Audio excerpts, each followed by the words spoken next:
dudes with attitudes, let's go. It's the two dudes and our attitudes ruthless, aggressively speaking, so let's do this. We're Ryan and Denton, they here to get your attention. A 5-star broadcast, shit, start to the ending. Whether it's the E or it's all E, the two dudes with the attitudes will bring the heat. Get the point, yeah, it's on, time to lock in. Listen to the podcast where they get it poppin'.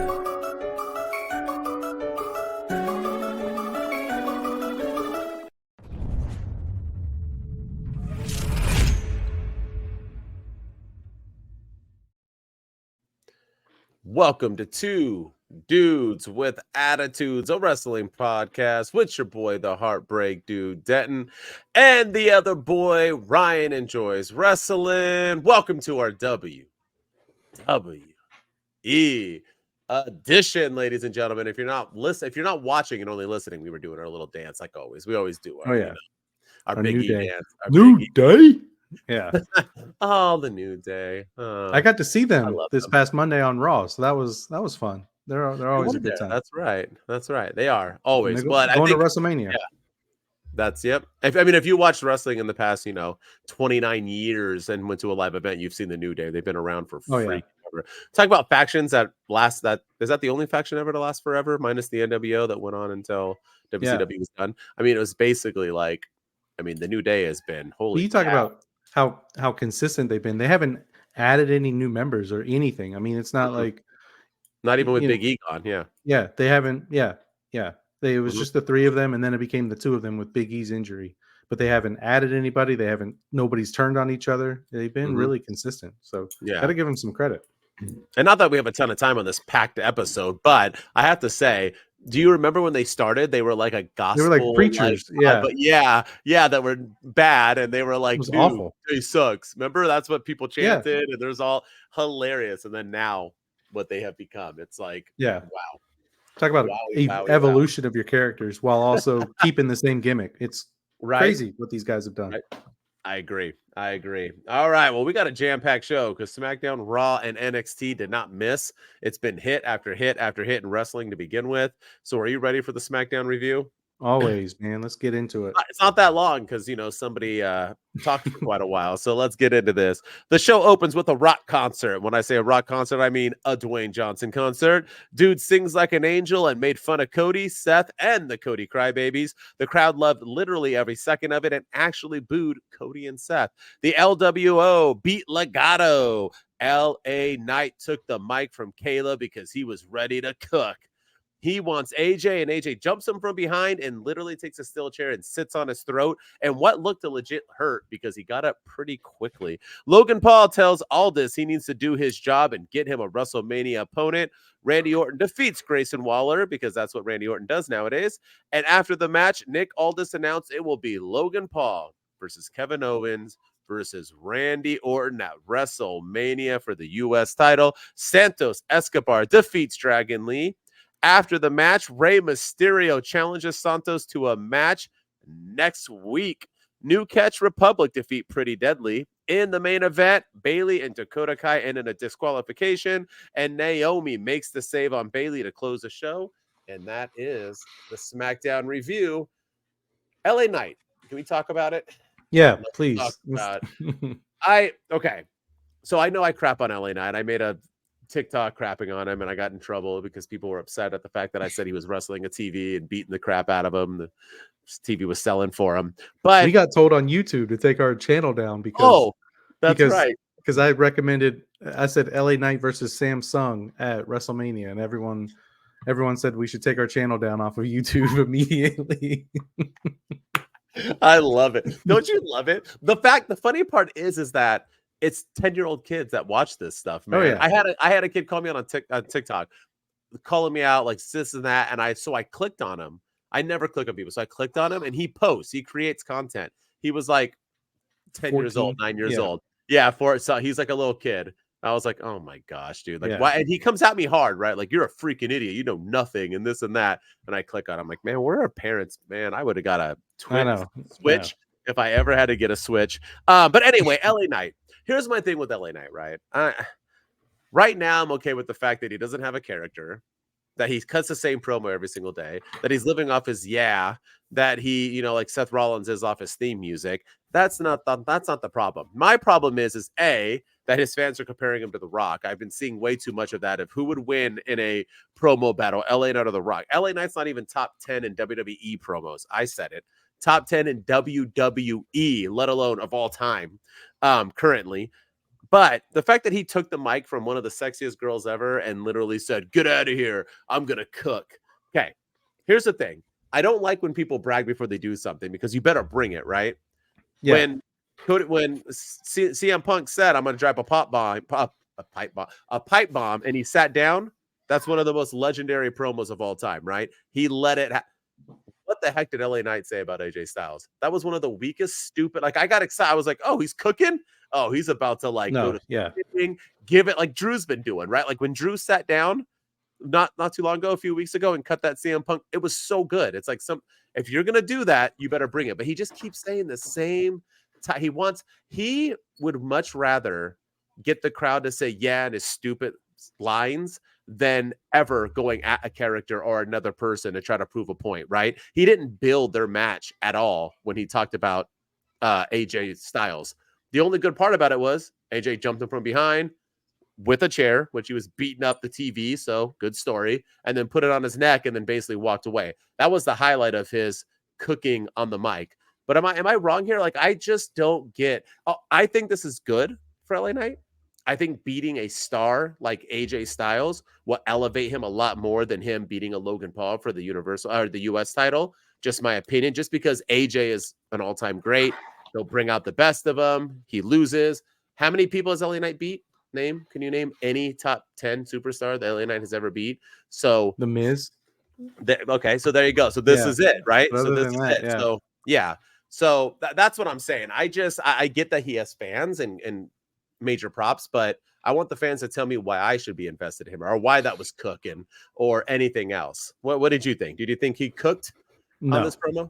No, not at all. Like you said, if you're going to cook, if you say you're going to cook, you better freaking cook. You better say something that you haven't said before. And all he said was that AJ Styles flew all the way to Australia to beat him down.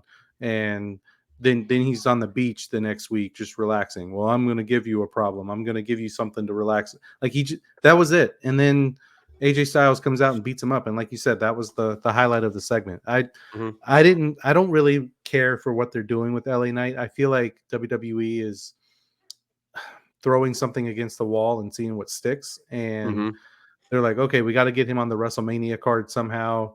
And we want Logan Paul versus Randy, and we want Logan Paul versus Randy and Kevin Owens, and we got Sammy going against Gunther, but we got to have LA Knight. Who can he face? Oh, let's have him face AJ Styles. That'll be a good little match.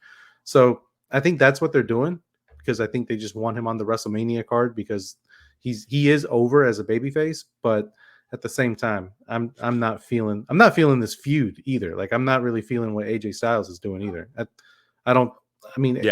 I like heel AJ Styles better than babyface AJ Styles, but I'm just not. I don't know. I just feel like he's doing the same thing every week now too. Yeah. So really quick on what you said. So you said that you think they're just kind of throwing stuff up against the wall and seeing what sticks, right? Eric with Bischoff LA used to Knight say that all the time with LA Knight. With that's what they used to do with WCW. Just throw it there. Let's see. Okay. So with you saying that, because I believe that's what's going on, who do you blame? Do you think it's WWE's fault, or is it LA Knight's fault because he's not giving the WWE anything to kind of work with? He's just like, what do you do with LA Knight? Like, what is he? Who is LA Knight?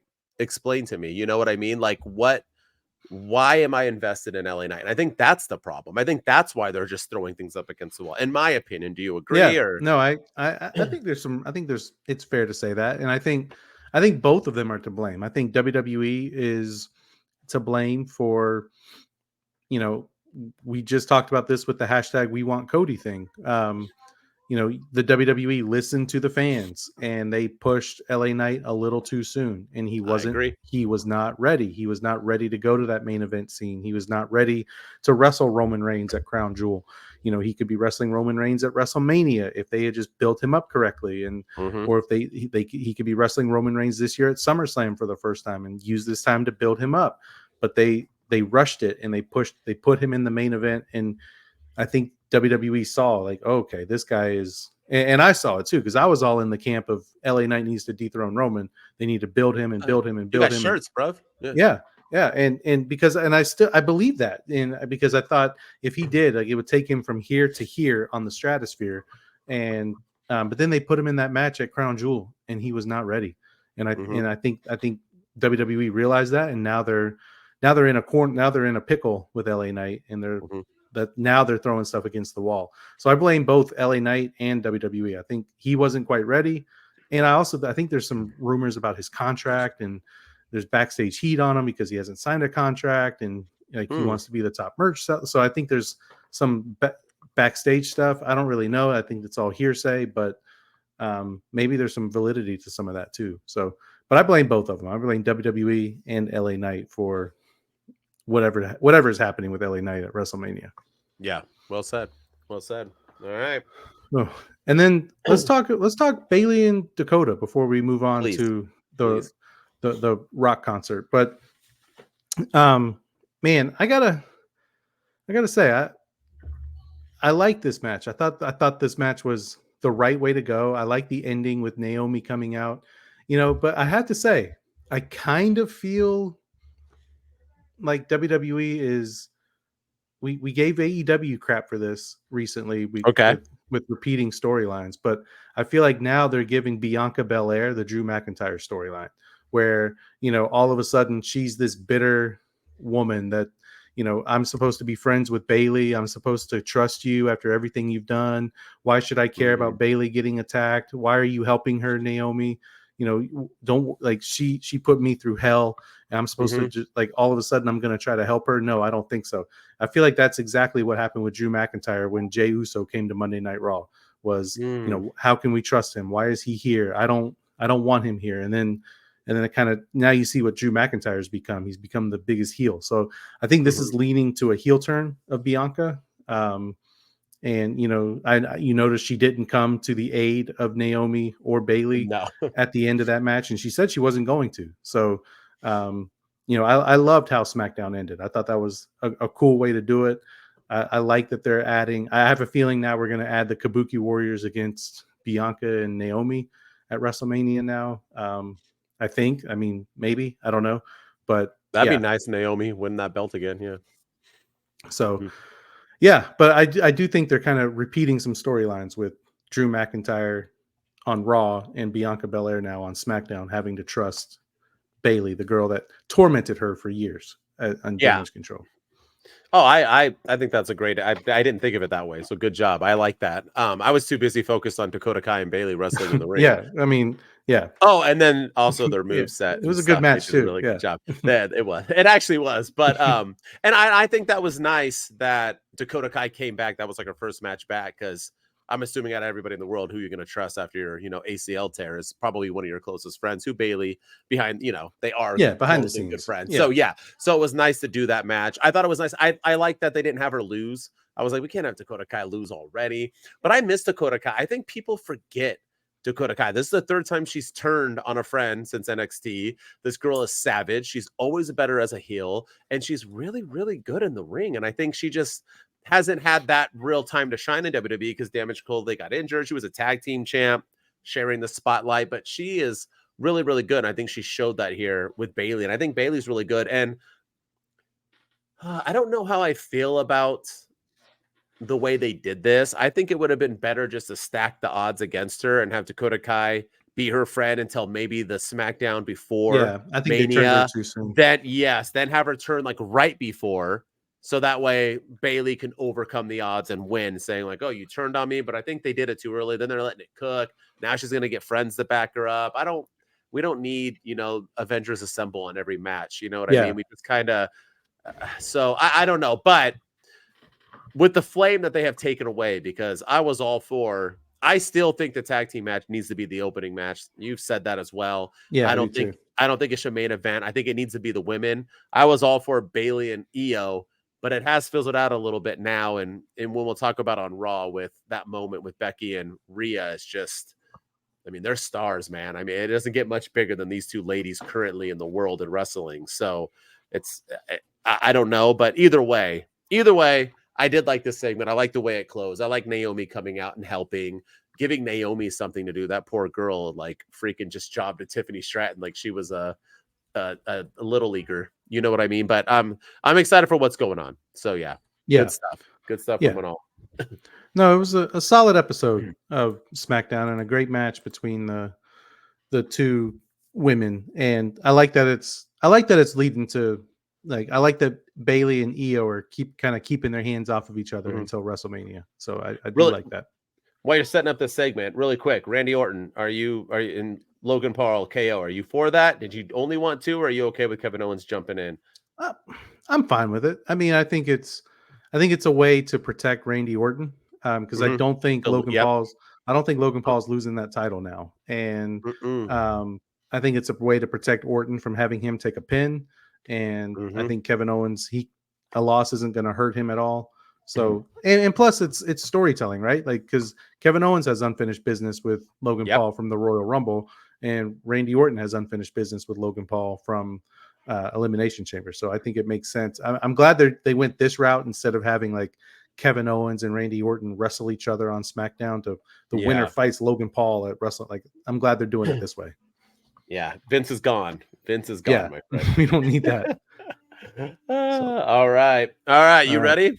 All right. So we're gonna listen to this rock concert. Only the concert, not the entrance. Although he had a banging entrance, he added his old rock music with the new Hollywood rock music theme. With it was like, I was all in my feelings. I didn't even know how to handle it. But we're not gonna do the afterwards. The Rock singing his song with the homeboys who were there. Now the Rock is gonna cover a lot of stuff in this song, but what he's gonna cover first is what's gonna happen. I love you too, honey. Thank you for saying that. Rock was in full babyface mode in this promo. He did that a few times. Rock and love, drunk and horny. So appreciate it, dude. So attitude, I love it. Thank you, Rodney. He married AF too. The Rock is gonna sing a little bit of the song here. This is what's gonna happen to Cody Rhodes and Seth Rollins at WrestleMania. And they're booing Cody and Seth. You boys ready? Come on. Which flipped on Raw. They were cheering the crap out of Cody again, but it just shows that his entrance in this concert, can't hate it. I have no idea who these guys are still. The Rock is gonna come laying the smacketh down on your blonde Cody ass and your best friend the clown. I'm gonna whoop that ass and break your back. Or maybe I'll just beat you with my fanny pack. That's a babyface line, is it not? It is 100%. So much drama. You'll truly have no choice but cry to your mama. You know who the Rock is talking about?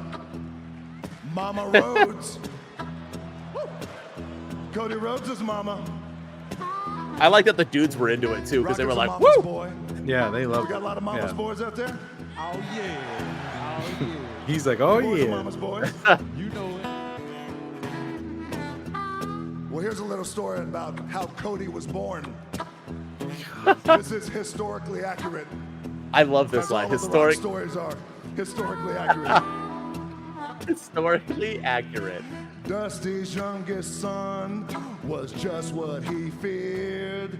He tried to raise him right, but he turned out too weird. That's when Dusty said with total frustration that drugs and cheap condoms was a bad combination. I know it drugs keeps and cheap Cody condoms. Awake. It's supposed to be a PG show too. Wasn't planned and he was a mistake. I love this line, though. It's okay, Cody. The important thing is you're here now. But you're not alone going to WrestleMania. You got a tag The team partner. important thing is you're That here living now. Embodiment of cringe, Seth Rollins. Living embodiment of Got a little cringe. song for him too. Is he not?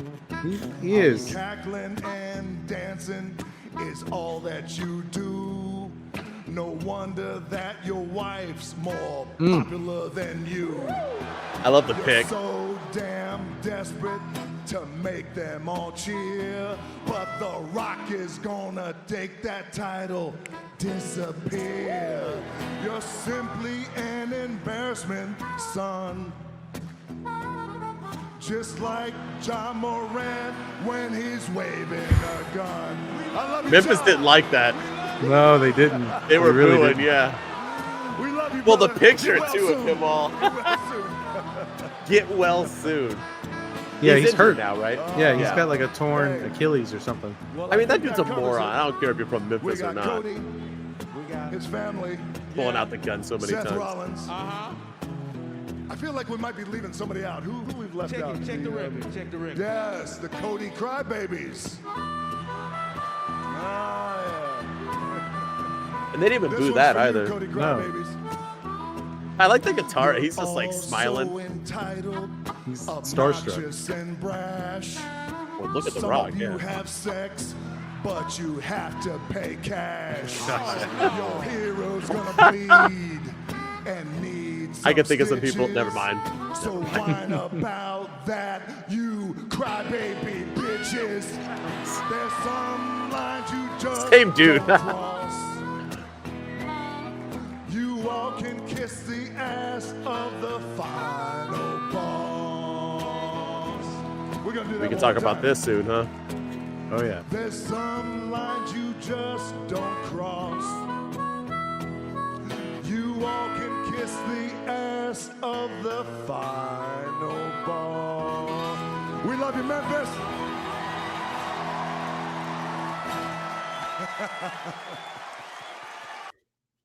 All right, before you break it down, I just want to say, bald is beautiful. He is my king, the king of the bald men. I just want you to say, bald He is is a beautiful. dreamy man. Yeah, he is. Bald is beautiful. He is a good-looking dude. I'm not. Nobody's denying that at all. A But little too buff, but yeah, he is he's just a. I was having a conversation with someone about if Taylor Swift is a bigger star, more known than The Rock, but if Taylor Swift walks down the street, I think less people are starstruck than they are if The Rock is walking down the street, just because The Rock is just he's just so big. He's just like you see him and it's like, holy, like, you know what I Yeah. mean? Like you put Taylor Swift with a hoodie on, you might not recognize her. You can't hide The Rock. No. The Rock is The Rock. Yeah. He's just so there. It's insane. But all right, break it down. so after that promo, he goes on and talks about how he's gonna hand Cody's mom a weight belt at WrestleMania with Cody's blood on it. He's gonna whip Cody with it, and then he ends it with, "If you smell what the final boss is cooking." And so I like that he's calling himself the final boss, and I think it's gonna. There's so many directions that this thing can go, and is that going to lead to him and Roman having some problems with each other, because Roman's supposed to be the final boss. Roman is the guy with the belt. Roman has been the guy for the last 4 years in the WWE, just carrying the company, and he's got the aura and the mystique around him. But The Rock is coming in saying he's the final boss, but yet The Rock acknowledges Roman Reigns, and Rock hates Cody Rhodes. So there's so many ways that this promo can go, but this was fantastic.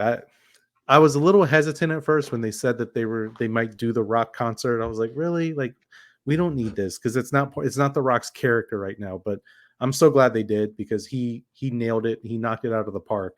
And going into Monday Night Raw, this actually made me want to go to Monday Night Raw. So Raw was in my backyard, and last week at this time I was like, you know what? I don't think I'm going to go on Monday. Tickets are so expensive. I really am just not feeling it. And then I watched the Rock concert, and I was like, all right, I'm going to buy a ticket, because I got to see how Cody Rhodes responds to this. And like all weekend long, I was like, I wonder how he's going to respond. And like, he can't be the happy-go-lucky Cody. He can't be the smiling, kissing baby Cody. He's got to be like pissed off Cody Rhodes. And we'll talk more about that when we get to Raw. But this Rock concert made me buy a ticket to Monday Night Raw, and just this one segment alone. And it was worth it. It was worth every penny. I fully agree with everything you said. And you're right. He probably shouldn't have done it, because he got cheered the entire time and they booed Seth and Cody. So that shows that it's not in his character currently, right? He's supposed to be this heel, this, vicious dude who's here to, you talk about my family and this and that. But final boss, gets me thinking. It's funny because I keep going back and forth, and once we get to Raw, and I'm assuming there's stuff on SmackDown tonight, but oh yeah, after the fact that he's called himself the final boss, the first thing I thought of was Cody's winning, and after he beats Roman, he's gonna think he's done with the bloodline, and The Rock's gonna say, I'll meet you at WrestleMania 41. You got to defeat the final boss if you want to end the bloodline and keep this story going for another year. So I don't see any other reason why he would call himself the final boss, unless we're doing like a Hulk Hogan situation where after he beats Roman, then The Rock's going to call him out. But I don't think they'll take away the moment of the impact of Cody winning his first ever championship and defeating the title reign that is Roman Reigns' streak. So I don't know. It's crazy to think. And like you said, I mean, we can go Rock turning, Rock fighting later, Rock and Roman at WrestleMania, Seth Rollins turning, Cody losing, Cody then maybe fading next year at WrestleMania. I mean, people are saying Stone Cold's going to come out and jump on The Rock. We got MJF rumors. We got so many. But the thing is that they're all believable in a sense, right? Any way this goes. I think the only route we all know, Rock and Roman win night one. I think that's the only safe bet. Other than that, who knows what's going to go on? And props to The Rock's dude. What is his name? Brian Guritz. Mm-hmm. He 100% wrote that. So props on him. The Rock was reading that thing off of paper. So that dude's a genius. He's back in WWE now. And I think he's been putting a lot of good twists on everything. I know. I went on TikTok, and anybody under 25 years old is poo-pooing it and wanting to ban it, and the woke nation is what they call them. I don't say that works. I think it's stupid. But all these people who are too sensitive to the fact and the Attitude Era, this and that, are just crapping on this like it wasn't entertaining. Get out of my face with it. Because they were cheering for Cody on Raw. So we'll see. Oh yeah. We'll get these there, same people too that are we're so tired of the old people coming in and taking spots from the younger guys and the guys that have worked all year long. And then they're the ones that are saying, well, Stone Cold should come back.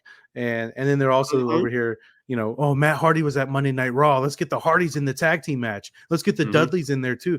Let's put the belts on them. Oh my God. And these are these 25-year-olds that saying that the old guys take all the spots. So they can. Do you know the average? Yeah. Do you know the average age of AEW champions currently right now, as of today? Yeah, they're all in their 50s. Yeah. Billy Gunn's 60. So I mean, almost every champion. So I'm so sick of this youth and we're fighting for it. But anyway. But solid show. You ready to get into Raw? Let's go, because we're gonna continue this talk, man, because it just did not stop, and we're gonna do another promo. The show review, Monday Night Raw. Here we go. Jey Uso opens the show calling out Jimmy Uso, who enters the ring with Solo. Jimmy tells Jey why he left him. Hold on. Because Jey tells him why he left him, because Jey left him. Jimmy and Jey attack because basically Jimmy said, you left me. Then Jimmy and Jey attack, and Cody makes the save. Paul Heyman has arrived for official business. DIY defeat the Creed brothers and are going to WrestleMania, baby. Andrade talks with the Judgment Day. Judgment Day like what they see, but you can't be in the Judgment Day. I don't know. It's kind of weird. Candice LeRae and Indy Hartwell defeat Chance and Carter. Those poor girls went from tag team champions to jobbers. Cody Rhodes cuts the promos, says bad words. It isn't sure if he'll defeat Roman Reigns at Monday Night Raw. Paul Heyman walks out, and they agree that on SmackDown for Cody and Roman alone and alone only, no friends, no nobody, just them tonight on SmackDown. Ricochet defeats Dirty Dom for whatever reason. Chad Gable tells Sami Zayn he can't beat Gunther. Zayn and Gunther sign the contracts. Awesome Truth defeat Indus Sher to go to WrestleMania, baby. Gable tells Zayn he acts like a, what does he say? Shoot, I can't even read it. Sorry about that. Gable tells Zayn he needs to needs to stop acting like an underdog. And that's why he will not beat Gunther. Drew is out for a promo when Seth walks into the ring and walks right past him on the on-ramp. They go back and forth, and Drew means business, and Seth wants the bloodline and thinks Drew isn't that good. The New Day beat the Alpha Academy and are going to WrestleMania, baby. Everybody's going to WrestleMania after Monday Night Raw. Liv Morgan is stunning. In the main event, Becky Lynch beats Nia Jax at a last woman standing match, which is a classic, and Rhea and Becky stare down to close the show, and that is my messed up Raw review. view. We don't usually do these at night, so my room's darker than normal, and my handwriting was nasty. I was like, no, it's all good. I had to pull it up to my 40-year-old eyes, bruv. All right. So what do you want to talk about? What do you want to talk about? Yeah, so I was actually in attendance at Monday Night Raw. Yes, let's hear it. It was in Raleigh, North Carolina, and I got to admit, we don't normally have the best crowds where I am. We just had AEW Revolution in Greensboro, and that was a fantastic crowd. It was hot. The Revolution crowd was hotter than the Raw crowd, but this is the best crowd I've been a part of in the WWE since, minus WrestleMania and the Raw after WrestleMania. Like any Raw I've gone to, this crowd was jacked the whole night, with the exception of the women's tag match that occurred for whatever reason. Between Candice LeRae and nobody cared. Nobody. They got no reaction. Jey Uso is super over, and that I love that they opened with that segment with Jey confronting Jimmy and them talking and cutting a promo on each other. Jimmy was talking about how Jey left the bloodline first, but I remember, if I remember correctly, it was Jimmy that kicked Roman in the face and said, "Yep, he super kicked him first," and then he did it for his brother, right? But then it was Jey that was like, "You know what? You out and we out. I'm out too," and then he super kicked Roman again. So, but I did like that they're adding that family dynamic. I like that Jey is like, "I miss you. I want to come home," and Jimmy's like, "No, bro, you left me, man. Like everything I did for you." And and then you go and form a tag team with Cody Rhodes. I had a problem. I didn't want to see Cody Rhodes until he cut his promo. I didn't think they should have brought Cody out to make the save on Jey Uso. With I know they had Solo come out and help beat up Jey with Jimmy. I know the crowd was chanting Cody. I know that Jimmy mentioned Cody. I know that Jey and Cody have a previous relationship from when they were tag team partners, but I didn't think we should see Cody Rhodes until he cut his promo. That was just a minor thing. I was like, you know what? Like, I don't think they should show him. I didn't like them showing him when he was walking in with his dog that, he had the collar on, or the bandana that said The Rock is a cat. Like, okay, very funny. But then like Cody's like walking in with his black suit and he's like smirking a little bit, like he's doing that Cody. I'm like, no, like don't show him at all. I don't want to see him. I want to make his first appearance when he comes out to cut that promo. And we'll get into the promo in a minute, but yeah, Raw was a solid show. That Becky Lynch Nia Jax match was fantastic. Everybody that crapped on Nia Jax coming back owes her a huge apology, because that woman, she deserves her flowers and she deserves to have a big WrestleMania match. And I mean, that match was great. That was one of the best last man, last women standing matches I've seen in quite a long time. I thought it was better than the Roman Brock match that they had at SummerSlam a few years ago. I thought it was that good. There was a tractor though. There was the tractor. That was the coolest spot of that match. But then everything else was just kind of like, okay. Yeah. But yeah, the WWE, man, they're clicking. And I'm glad that I went to this Raw, because Cody cut his promo. We got to hear from Seth Rollins and Drew McIntyre. It was a solid episode from top to bottom. We heard from Sami Zayn and Gunther. The crowd was hot. So the crowd was hot in the arena, but then I went back and rewatched it, and it looked like we were quiet. And so I don't know if WWE, I don't know if they turned them down or what, but I was like, we were a lot louder for Jey Uso when he was coming out. It looked vibing for Jey though. It did. Yeah. I wanted to ask you a few questions, because you were there live, right? So number one, merch store. You crapped on the AEW merch store. I've been to 3 AEW events in California, or 4. The merch has always been atrocious. WWE at WrestleMania was actually pretty bad. They had a lot of shirts, but a lot of the same shirts. Yeah. When I just went to Raw and SmackDown, I didn't really look at shirts, but I only remember them having about 4 or 5 different superstars. How was it out in North Carolina for your merch? This was a lot better. They had some CM Punk stuff, of course. They had Cody Rhodes, of course. They had the new Seth Rollins shirt that says "Huge Pop" on it, because because that's all he cares about. It's a tie-dye shirt too. Yeah. They had the Yeet shirt with Jey Uso. They had like a couple of different color variations, and then they had the shirt that I bought was the Rock's People's Champion shirt. His new. Oh, I people's wanted chant. that. And what's cool nice. is I've never seen the back of it, but the back has the Brahma bull, and it's got the bloodline little spots, like the little bloodline logo on the Brahma bull, which I thought was I've never noticed that before when The Rock wears it, because they never show his back. Dang. Yeah, it's pretty dope. That's cool. That's cool. Yeah, so I thought they had then of course they have like Raleigh 316. Like every time they go to a new city, they do like they that have city 316. Yeah. And then they had like a WWE shirt. They had some they had Becky Lynch and Rhea. They had the Judgment Day. So if the thing I like about it, but I also kind of don't like it, is if you're a Raw superstar, they have your merch essentially.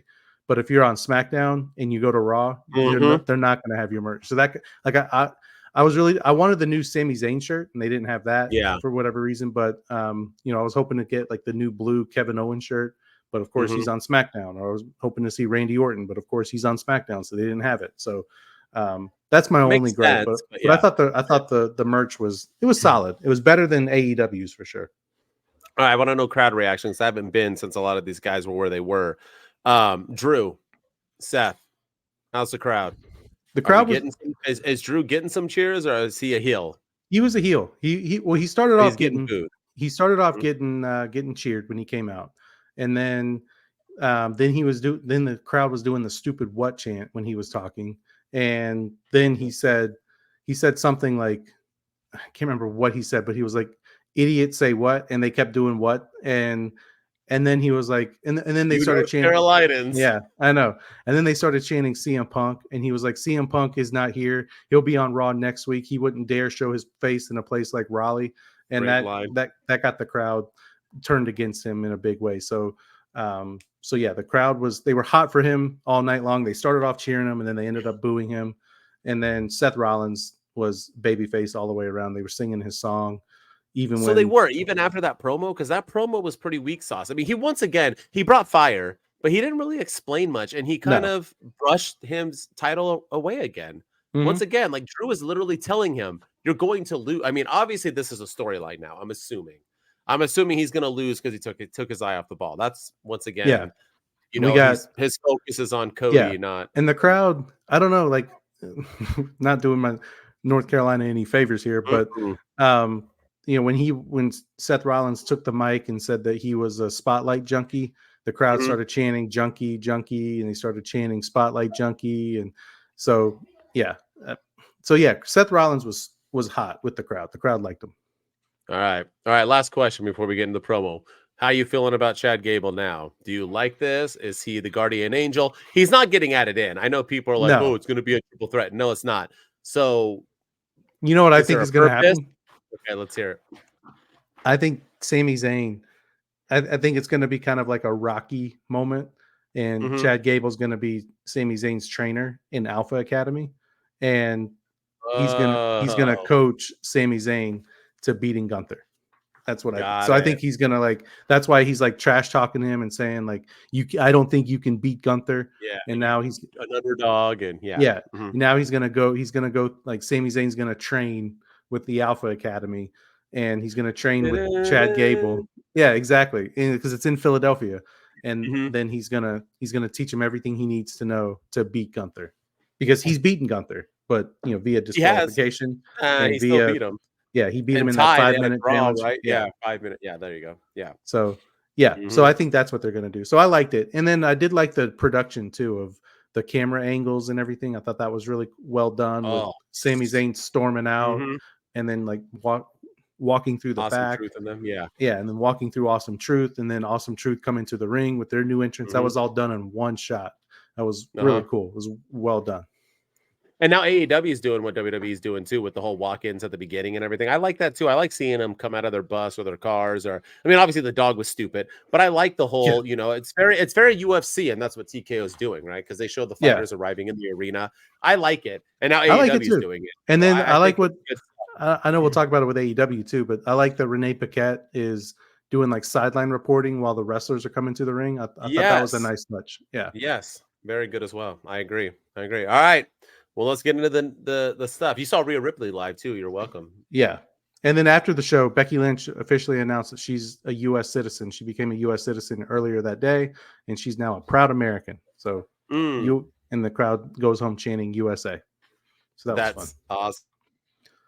So, but yeah, we're gonna talk the moment of the elephant in the room, the Cody Rhodes promo. Let's see, because hang on, we think it's good watching it again. Because I only saw it once. You saw it live. There you are. We want Cody. That's me. Yeah. 3 weeks time, I will stand opposed for the second year in a row in the main event with the lights on brightest. I will challenge for the undisputed WWE Championship. I don't like when he comes off smug, by the way. Yeah, he's talking very against the greatest champion in all of sports. I know that's the how tribal he speaks. Chief Roman Reigns. No love for Roman at all at the event? No. I mean, there were a few people acknowledging him. I was. And this Friday on SmackDown, Roman and I are going to have a little conversation, if you will. But there are complications. Factors, elements, combustible elements, namely The Rock. Right after he was getting cheered, he gets booed. You North Carolinians. Yeah, we Rock fickle. took You don't know to taste. Instagram last week. He then followed up with an extremely entertaining rock concert. Too bad he didn't want to be here tonight.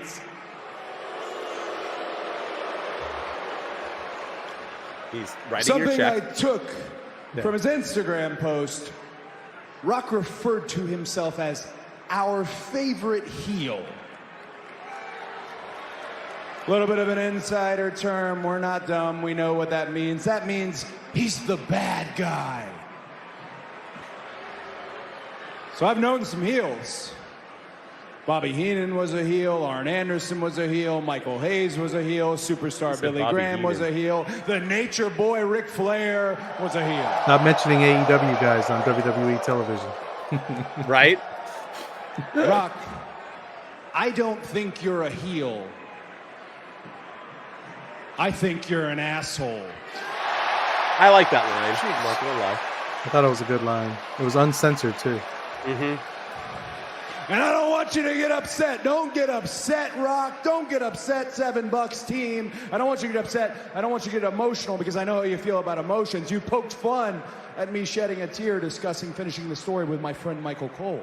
There's no crying in wrestling, No, Jimmy you tried Dugan. I to. get it, but Jimmy Dugan, great reference. haven't you been That's a league of their crying own. behind the scenes this whole time?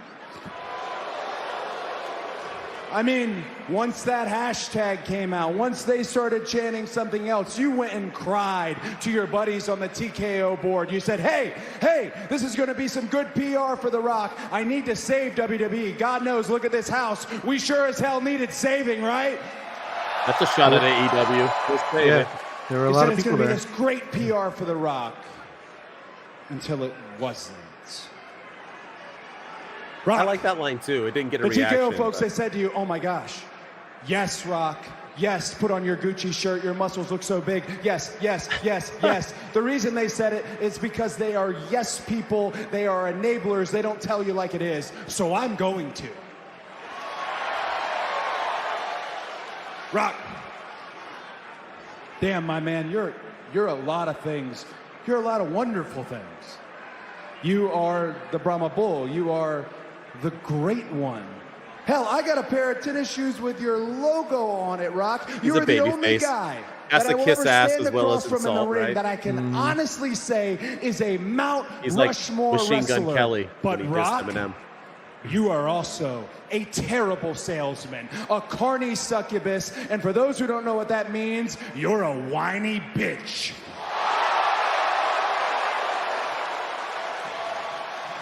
I know you've been convinced otherwise, but please don't think for 2 seconds, Rock, that this locker room needs you more than you need it. That's a rule of the business. Nobody is bigger than it. Another one. I brought up my mom in an interview, so it's fair game for you to do so.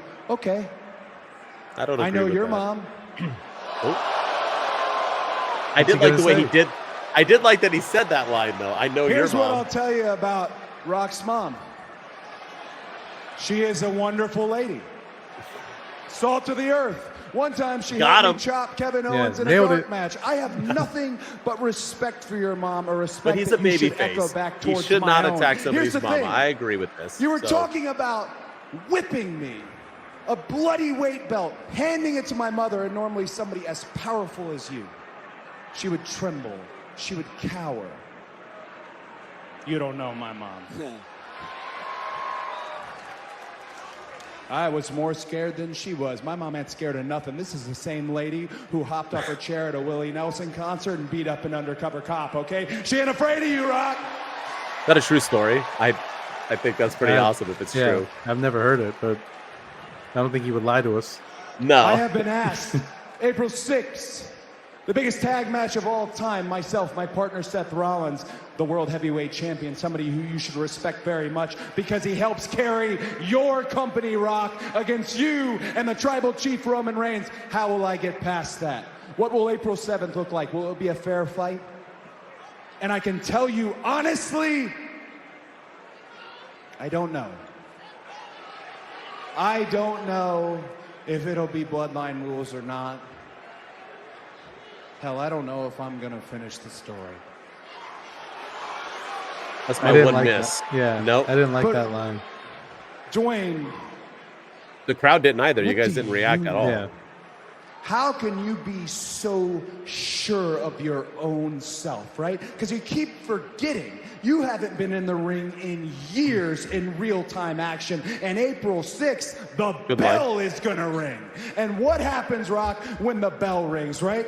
Are you gonna bring the great one? Are you gonna be the hero that I had growing up? Are you gonna have all that big Dwayne energy? Or is it just gonna be LDS, Little Dick Syndrome? I like it. I I'm did too. just, Yeah, and all those steroids, he might. You don't know. Rock might have a LDS. And I like his reaction. Look at his face. He's hit it.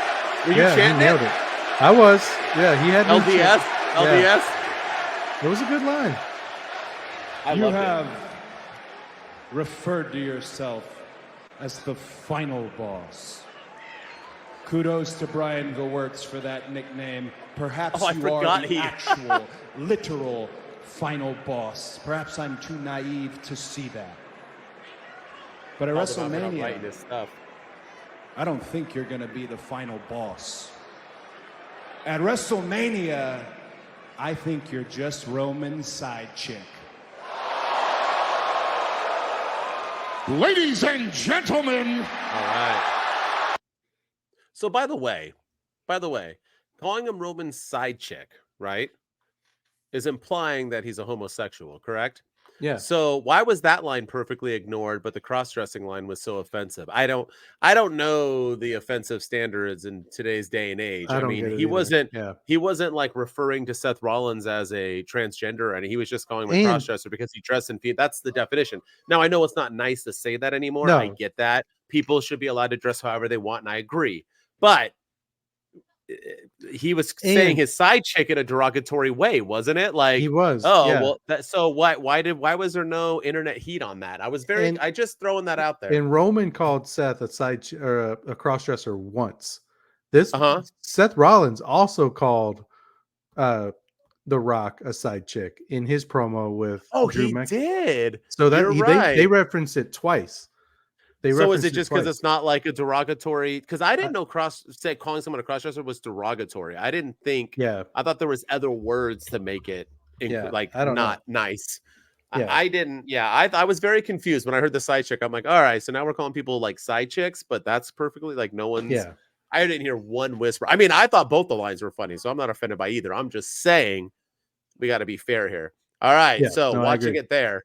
How was it watching it there, watching it live? Do you like something more, like something less? Let's hear it. So in the moment, I loved the promo. I thought it was great. I thought the crowd was hot for it. They were chanting everything. There was a lot of oohs and ahs for some of the lines he was dropping, and it was like the Cody Rhodes diss track. Like we were like, what's he gonna say next? And even with the interaction with Paul Heyman, he he basically said that he's gonna Roman wants to talk to him. They want him to come alone, and that he's a man of his word, and blah blah blah blah blah. But I feel like the Paul Heyman thing kind of fizzled the promo out a little bit. I feel like I don't think he needed to come out. I think they should have just ended it with the side chick line and then end the promo there, and then do like a backstage thing with Cody and Paul, but not do it in the ring. I think that took a lot of the energy out of the building for that. I fully agree. Listening to it here, though, I'm going to be honest, I liked it a little less. There was just some of the lines I didn't like that he said that he may not finish the story. I didn't like that he doesn't know if it'll be a fair fight, aka insinuating that he might lose the tag team match. He basically said he's going to lose both. Yeah, and I like, you're supposed to be the face of the company, man. You're supposed to be, I'll give LA Knight credit. LA Knight thinks he thought he was going to beat Roman Reigns. Jey Uso thought he was going to beat Roman Reigns. Kevin Owens thought he was going to beat Roman Reigns. Cody Rhodes is over here. Well, I don't know if I'm going to beat Roman Reigns. I don't know if I'm going to finish the story. Like, I don't know. It just comes across a little campy to me. And then I agree. I know you've called him John Cena in the past, and we were texting about this, but I know in real life we can't see John Cena, but I see John Cena when I look at Cody Rhodes. That's when you can see him. Yeah, that's when I can see him, because I'm looking because I feel like that promo was basically verbatim a John Cena promo towards The Rock from 2012 in their feud. The Rock wrote promo notes on his hand, so Roman or Cena had to bring that up. He had to bring up backstage issues. Cody Rhodes brought up backstage issues. Cody Rhodes mentions that The Rock's not here every week. That was the whole point of John Cena's feud with The Rock in 2012. And they're talking about each other's strudels and penises and dicks, and that's what John Cena and The Rock were doing in 2012. So it was very much, it reminded me a lot of a John Cena promo from 2012, which I don't think that's necessarily a bad thing. But again, when you're constantly comparing Cody to Cena, I feel like I can't unsee it now. Yeah. Watching it again, I still did enjoy it. I did. Yeah, I thought it was good. I felt like I didn't notice how flat the crowd got after he said a couple lines, but I don't just like it because he was saying bad words. He had fire too, and that's what I wanted. He delivered everything with emotion, with passion. I do like that he was like, "I know your mama," but then took the high road because he is a babyface. And yes, he needs to get scary and intense, but that doesn't mean he has to lower down to the heels level. I like everything about it. I really, really did. Do I think it was the best? No. Do I think it's on the level of do I think he cooked? I see all these people like, oh, he cooked. No, he didn't cook shit, but he had a great promo. It was a great start. We'll see what happens on SmackDown, how he follows it up, so on and so on. But if you think of the greatest baby faces of all time, right? We're putting Cody up here, right? Is he supposed to be the next wave after the greatest reign in the history of ever? Hulk Hogan. You ever think he was going to lose? Shawn Michaels. Do you ever think he was going to lose? Stone Cold Steve Austin. Do you ever think he was going to lose? Like The Rock when he was a baby. Do you ever no great, and I'm forgetting a lot, but no great no great heel ever thought he was going to lose. Ric Flair, do you ever think he was going to lose? Like, no, Roman Goldberg Reigns ever think he was going to lose? Roman Reigns ever thinks like these people, Bruno Sammartino, did he ever say like, I'm not sure if he's going to get through this match? Even as the big dog when he was a babyface, Roman Reigns never thought he was going to lose. Yeah, Brock Lesnar, do you ever think he was going to lose? Like, people, when you're that dude, you don't say you're going to lose or you're not sure of yourself. Even Seth Rollins is saying he's not even worried about Drew because he's going to beat him so easily. At least like he's got that going for him. I don't get where they're going with that. If they're trying to do the underdog thing, I get it. But the underdog thing is done because he's being outnumbered or he's not going to be able to accomplish his feats, even though he thinks he's going to.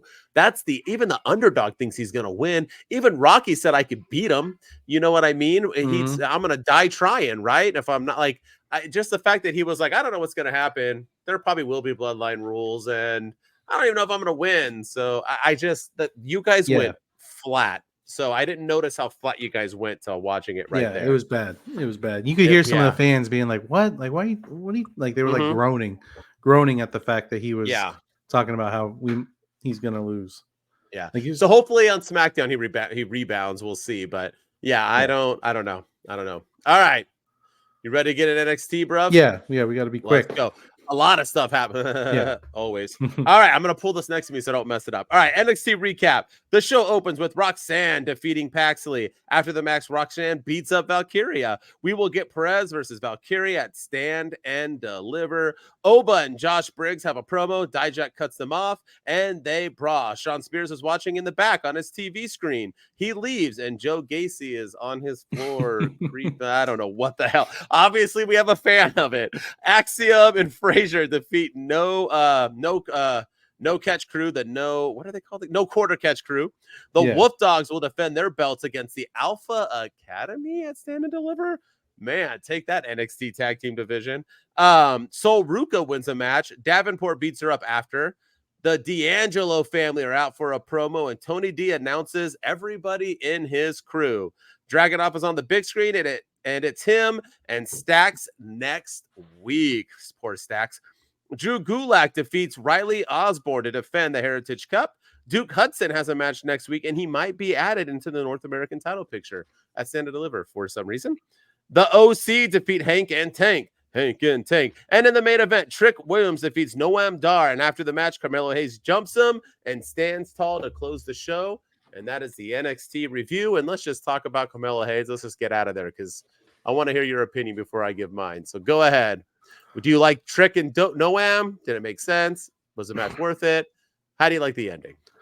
Yeah, I'm glad that this, hopefully it's over now with Trick and Noam, because I felt like it was just something for him to do since he came back. So I'm glad that it's over. I thought Trick brought it in that match. I thought it was a good match, and I loved the way that it ended. I like that Carmelo Hayes brought out security guards, and then they even brought out a fake Carmelo Hayes, and then Carmelo Hayes was one of his security guards, and he removed his mask and went over there and beat up Trick Williams. I thought all of it was really, really good. It was a solid way to end NXT, and yeah, I'm excited for this match at Stand and Deliver. I think it's gonna bring it, and yeah, I love the way this ended. I didn't think I was gonna like it. I was like, oh, here we go with the stupid security stuff again. It's just like Cody Rhodes and Paul Heyman when, like, Trick Williams is gonna beat up all these security guys, and then he's gonna use it to send a message to Carmelo Hayes. But I like the little bait and switch of Carmelo being a security guard and then beating up Trick Williams afterwards. I thought it was a nice little way to end it with a twist. Yeah, not gonna lie. I knew it was Carmelo Hayes. I don't even know. I saw him and I'm like, that's Carmelo Hayes right there in the front. Then he got on there. I'm like, that's Carmelo Hayes. And then the Carmelo Hayes came out and I was like, oh, I was wrong. And then he came in and I was like, I was right. It just like no security guard is 4'8". So I knew that. I was like, that's Carmelo Hayes. But anyway, I actually was like, Noam Dar and Trick Williams. Yikes. Noam Dar can go, man. Yeah. I know he was just like the Heritage, but I thought that match was fire. I thought it was really good, entertaining, especially for a tall guy, a little guy, different weight divisions, wink, wink. I thought it was phenomenal stuff. I like that homegirl Lash Legend decided not to kiss him this time, so maybe they're done with that. But the end I did like, and I like the mask, the ski mask with this crew. I'm digging. It gives me a good, not to be over there, but like a type of Black Panther type vibe, like when I watched Forrest Gump, they're all dressed in black, they're just mobbing it up. They got the power. They're there to wreck shop. I'm digging it, man. I'm digging everything Carmelo's doing. I hope that once it's over and he goes to Raw or SmackDown, that he kind of brings this gimmick. I really like heel Carmelo more than babyface Carmelo. And I like that he's not being as vocal with the, I don't miss. And he's kind of done with that. He's just that dude. And he's got some mean mugging fools with him who are going to wreck shop. I dig it. I'm all for it. And obviously Trick's going to win and eventually, but at Stand and Deliver. But I like this match, and I'm going to be surprised if it doesn't main event, even over it should. Yeah. Dragunov and Tony D. With that said, I just thought the overall show was good. I thought this was actually a really good week for NXT. I thought they built a lot of storylines. NXT is really good at doing things really quickly, kind of like me. I feel like they're like my son, because I've taught them the ways of going quickly and being efficient. It's just so I can even cut out a lot of the promos in this because there were so many, but they're just like boom, match, 4 promos, boom, match, and it's like it doesn't feel like it's too much or you're catching it all on. So I did like it. I like that they're building a lot for Stand and Deliver because it's about damn time. I just want to throw out there that Roxanne Perez, she needs to win that title. She's money. Oh yeah, as a heel. Dijak, this dude is money. The promo was awkward between the 3, but it wasn't because of Dijak. I just felt like Briggs isn't there. Oba is not where he's not as good as people were getting excited for. He gets lost out there. Go ahead. Can we stop with the motorcycle gang stuff with Josh Briggs? I know that like he had his Aces and Eights jacket on. He had the Sons of Anarchy jacket on. And it even said Man of Mayhem, which was directly from Sons of Anarchy, which then Aces and Eights took it from that. Yeah. From them. Do we need come on, we got to change that look a little bit. Yeah. Do you like Alpha Academy? I mean, the tag team division in NXT is pretty damn solid. And the fact that they were like, you guys will wrestle at Stand and Deliver. So what's the point? Like, I know somebody else is trying to get a match beforehand, correct? But like, did they not announce Alpha Academy as the contenders for a Stand and Deliver? Or is it a 3-way? That's what I saw. I rewatched it twice. I was like, wait, so, and it's not even like Gable and Otis. It's like Otis and Tozawa, fighting for the. I thought that was weird booking. Yeah, but they had to beat Axiom and Frazier, I think, but to get that spot. But yeah, it was weird booking. And I don't know. I feel like the tag division in NXT it's stacked, but I also think it's its weakest point because you have the OC there now because they don't have anything to do on the main roster, but they they have to get a WWE main roster tag team to fill their tag team division. Yeah. Now you have Alpha Academy doing stuff. It's not because they don't have much to do on the main roster. So I feel like they're getting tag teams over there for a reason because NXT needs some tag teams to feud with Baron Corbin. But why not have the OC face the Wolf Dogs at Mania, have the OC win because the Wolf Dogs are going back to Braun Breaker's literally on SmackDown. Like, why not just the OC as tag team champions and NXT is a brilliant move. So why not 100%. Just give them the titles and let them run with it? So, and they're vets, man. They can make everybody else better. So, but good stuff, man. I'm excited. WrestleMania. We're gonna pre-show just so you guys know. We are going to have correct. We're gonna do Stand and Deliver on both nights for Mania. We won't do Raw and SmackDown because your boy, the Heartbreak Dude's in the West Coast, and I do not get feeds on time. But we are gonna do it right. We're gonna do all watch-alongs for all 3. We're gonna keep hyping them up so you guys know. Stand and Deliver night 1 and night 2. We are going to do a watch-along, and it'll be fun. We will be getting buzzed out of our minds because we will be doing some fun games with that, just like I did when I watched Taylor Swift Era Tour. Always got to have drinking games for everything. All right, you ready? Getting to segment time? Always. Let me get everything set up. Do we got a song for? We do. Let's go. I gotta remember what songs we got. All right, here we go. Let's do it. Let's go. Whoa, hold up.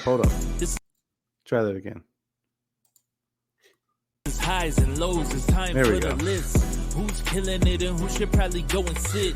You're the best getting listed up high as hell. It's for the lows, they can come up here and take a L. Yes, they got their fingers on the button. Yeah. Never sweat the mid, just the best and who run it. I'ma let them chill, let them run through the list of names. This is highs and lows, go ahead and do your thing. All right, it is highs and low time. As always, we're going to do our 2 highs each, I think, and then 2 lows, and then what we thought with all of WWE, Raw, SmackDown, and NXT. As always, we start with the man, the producer, the legend. Ryan enjoys wrestling, the guy who goes to a live event every day now. Every other week. Yeah. You want to just give both highs? Just give both highs. You give 2 highs, I'll give 2 highs, 2 lows, 2 lows. Let's just knock them down. Go ahead, my man. What are your 2 highs this week? All right, my 2 highs for the week. Number 1 is the WWE production lately.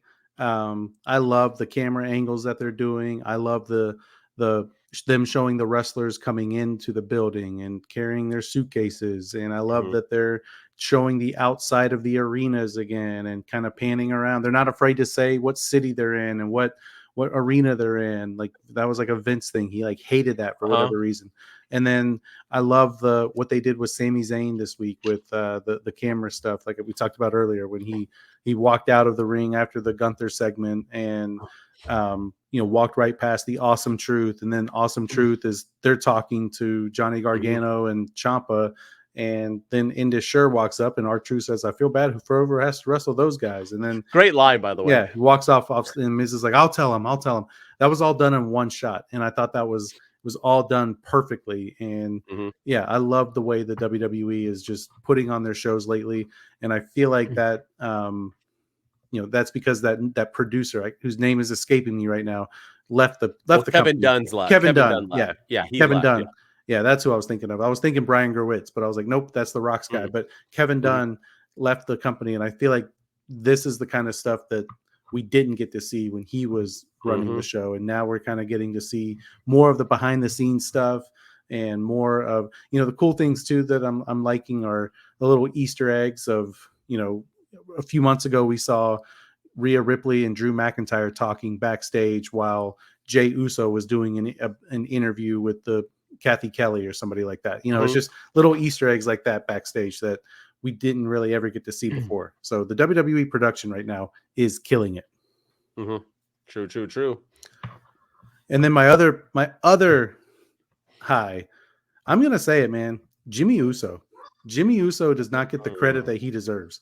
I feel like everybody talks about Jay and everybody talks about, Yeet and how great Jay is, how he's main event Jey Uso. But that promo that Jimmy cut this week was probably the best promo that I've heard Jimmy cut in quite a long time. Jimmy's looking he's a lot more serious now. I think this build for WrestleMania, I think he's excited about it because he's wrestling his brother on the biggest show of them all. But I just love this build for both Jimmy and Jay. I think Jimmy should win at WrestleMania. I think Jay doesn't really need to win. Jimmy could cheat to win, and and then Jay could get the win back at SummerSlam or whenever they wrestle again. But Jimmy Uso right now, I think he is. I think he's on fire, and I think they need to keep giving him the mic and keep letting him do his thing. All right. Nice. 2 good highs. I like it. Production has been killing it. We talked about it before. I just like it all. And that was very Hitchcock, the way they just went through it all. Yeah, it was so cool. Coming back. I dig it. And like I said, now AEW is doing it. It just shows that TKO produces real sports, because that's where they're getting this from. They're getting some good shots, and the way they're doing things, it's just marvelous. It just looks cleaner too. And then I was going to say Jay and Jimmy. So I like that one a lot. I think a high is also not just Jimmy, but them together having their match. I liked it. I like that Jay said, hey, you're my brother, and didn't just go full wrestler where it's like, I don't care, blah, blah. And he had emotion and told him why, I do want you back. You're my brother. We don't hang out anymore. It was passionate stuff. And I like that Jimmy went at him. I agree with you. And Jimmy is killing it. I do think Jimmy should win. Since you took one of mine, I'm going to go number 1, Nia Jax. Nia Jax is not only does everybody owe an apology, I owe an apology, because I was also one who was like, meh. I didn't buy into the, oh my God, she hurts everybody, I'm worried about people's lives. I just never thought she was that great. When she came in the Royal Rumble a year ago, or the last one, a little over a year ago now, no one gave a rat's ass. But she has, you got to think, man, Becky, Rhea, Liv, Raquel, a lot of these girls owe a lot to Nia Jax for getting them over by squashing them and then having them get revenge against her. That says a lot, and that's why they brought her back. Rhea having that main event moment was because of Nia Jax, and I really hope she gets rewarded with a WrestleMania match, and I hope that match is against Liv Morgan. And whether she wins or loses, Nia Jax can be somebody who can lose, because that's what those big girls do, right? Big boys, big men, whatever. The bigger guys, right? They got to lose to the underdogs, the smaller people. Perfectly fine with that. But Nia Jax is killing it. She looks great. Her moveset seems to be better. She seems to be safer. The moves that she allowed Becky Lynch to give to her in that match, after that table, I thought it was over. And they brought her back in the ring for more. It was insane to me that it was a whammy. Insane. One of the best, like you said, last man or woman standing matches I've ever seen. Kudos to Nia Jax. The other one is my boy Carmelo Hayes. The fact that he's been around for so long and has been so damn good, but yet he's even better right now. Just this, like I said, this OG, just, character where he's just doing his damn thing, meaning business, here to hurt his own best friend because he tried to take his damn spot. Like, I could never imagine, like, oh my gosh, Ryan's, trying to take my TikTok spot and trying to get above me, whoop that ass. Like, I could imagine. It just shows how gangsta he is right now and how in depth to being the best there is. He is that he's willing to hurt his own best friend. I'm vibing it. I like the ski mask. I like the all black. I just dig it all. So yeah, Carmelo Hayes, Nia Jax, my highs for the week. Yeah, those are two good highs. Nia Jax is thriving right now, probably the best she's ever been on the main roster. I don't hear any more chatter about, oh, she used to hurt people. Like that talk is gone, and she's the one that ended it. It wasn't the WWE, it wasn't some producer, it wasn't some interview that she did. She went out in the ring and proved all the naysayers wrong, and she deserves a shit ton of credit for everything that she's done.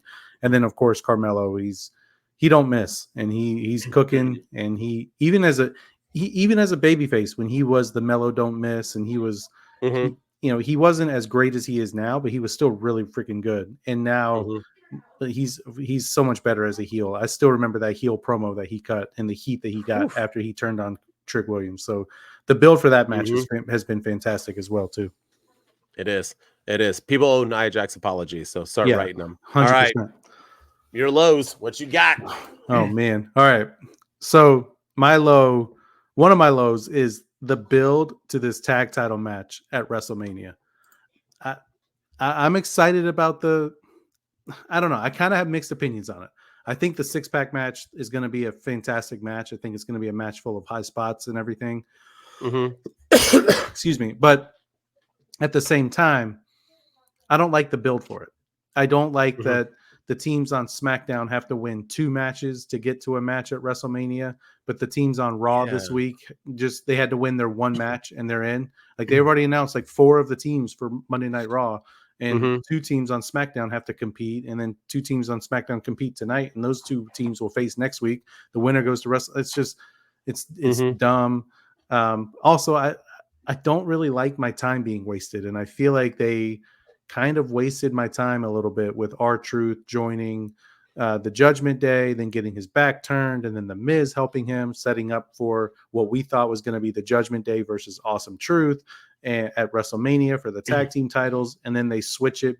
It just feels like one of those matches where we have to get Johnny Gargano on the card, and we have to get whoever else is in the tag team match on the card, and we have to get we have to get 4 teams on the card, and we have to. So, because I watched SmackDown tonight, so I'm trying not to spoil the teams that are in it. But I don't like that the teams on SmackDown have to win 2 matches to get to WrestleMania, and then the winners wrestle. The 2 teams wrestle tonight. They wrestle the winners next week. They get into WrestleMania, and then just I don't know. I thought it was going to be Judgment Day versus Awesome Truth. That's what they spent this time building. And then all of a sudden they switched directions and went to the 6-pack ladder match. And I feel like it's leading to the return of either the Dudleys or the Hardys or somebody like that. And I don't know. Yeah, I don't really know how I feel about that either. So I think this match is going to be a banger. Don't get me wrong, but I don't like the build for it. Agreed. And then my other low is Sami Zayn. I didn't like his promo on Monday night. I didn't like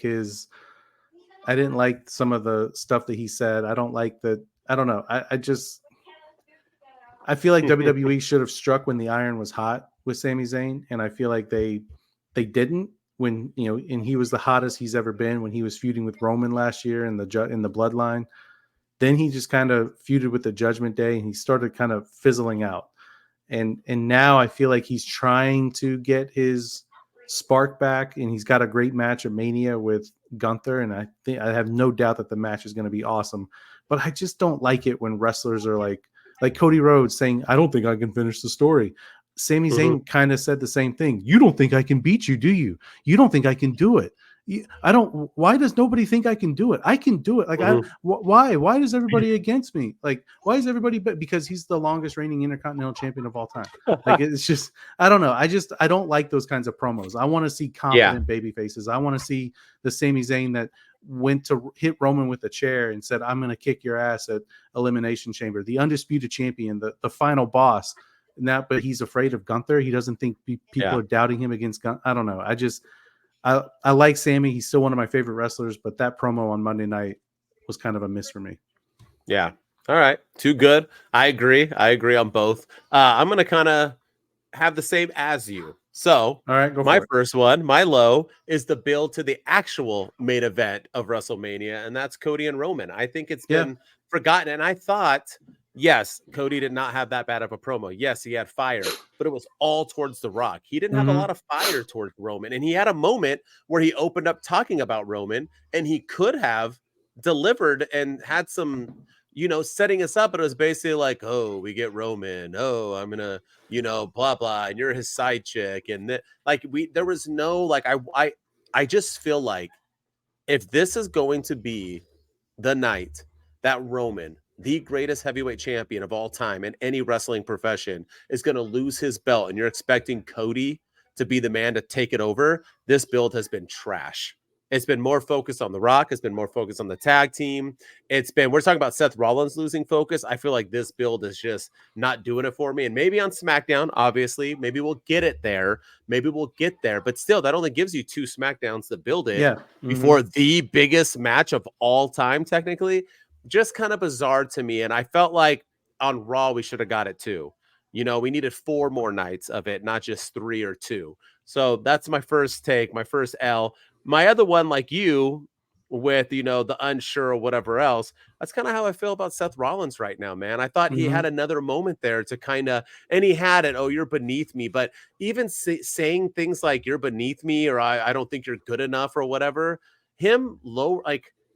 I've never liked downgrading your opponent, because then if you beat them, you don't really look that. I'd rather hype up the show. I want to say Drew McIntyre is the biggest threat ever. I want to say that Drew McIntyre is probably going to kill me, but you know what? I'm still going to win. That's what I don't care if I'm wrestling Tozawa. You know what? Tozawa's going to surprise me. He's dangerous because I don't know where he's going to come from. You know what I mean? Like, you need to hype up your opponent, or why the hell are you fighting him? What's the point? And so not only has he not cared about his championship, the one time he gives any kind of oomph, he's just like, walking by him on the ramp and just like, you're beneath me. It's just, I just think Seth Rollins has ruined himself as of late. I truly do. I think his legacy is going down the drain. I think he needs to lose, take some damn time off, and come back as somebody else. This character is just not doing it for me. The promo for me, one of the misses was how Drew McIntyre was spending that time ripping on CM Punk. And that triggered Seth Rollins. Seth Rollins was like, shut up, Drew. Shut up. Shut your mouth. Like, really? Like, he's talking about CM Punk. And that's what gets you, not him beating you for the World Heavyweight Championship, not him beating you at WrestleMania, not your quest to beat The Rock and go after the bloodline, but it's CM. Like, I don't know. That whole thing was weird for me too. So I completely agree that Seth Rollins he's missing right now on a lot of cylinders. I agree. So all you WWE hardcores, don't come at us, right? Just kidding. That's only AEW hardcores who come at you when you dog product. But yes, nonetheless, we had to give highs and lows. Or the Cody haters are basically AEW haters. That's the hardcores. Yeah. But all right, man. Good stuff. I'm excited. Next week should be good too. You saw SmackDown. Going with SmackDown, Raw, and NXT. I'm stoked. Going into WrestleMania season, I can't believe it's almost here. It's going to be right after Easter. Easter's early. I feel like I cannot believe I saw you just about a year ago. I can't believe it was that. It does not seem that long ago at all. Life is just flying by. 100% it was. And hopefully soon in Vegas, if we get that AEW event, let's see. And hopefully even Mania. I'll do New Mania. I'm hearing Mania. You got to do both, dude. If they're both in Vegas, you got to come, dude. You got to come. It's cheap. Cashing in my husband credit. So there you go. Let's do it. All right. So that's our week. As always, I'm the Heartbreak Dude, Denton. You can catch me on any social media at HBD Denton. The Dude of Wrestle Talk is who I am. Breaking hearts and, spitting facts. And with me, as always, is the man, the myth, the legend, Mr. Ryan Enjoys Wrestling. Go follow me on all social media platforms. Go follow us on TikTok at 2 Dudes with Attitudes. Follow us on X at 2 Dudes PC. And of course, subscribe to the YouTube channel. We're at 720 now, so we're getting there. We want to get to 1K.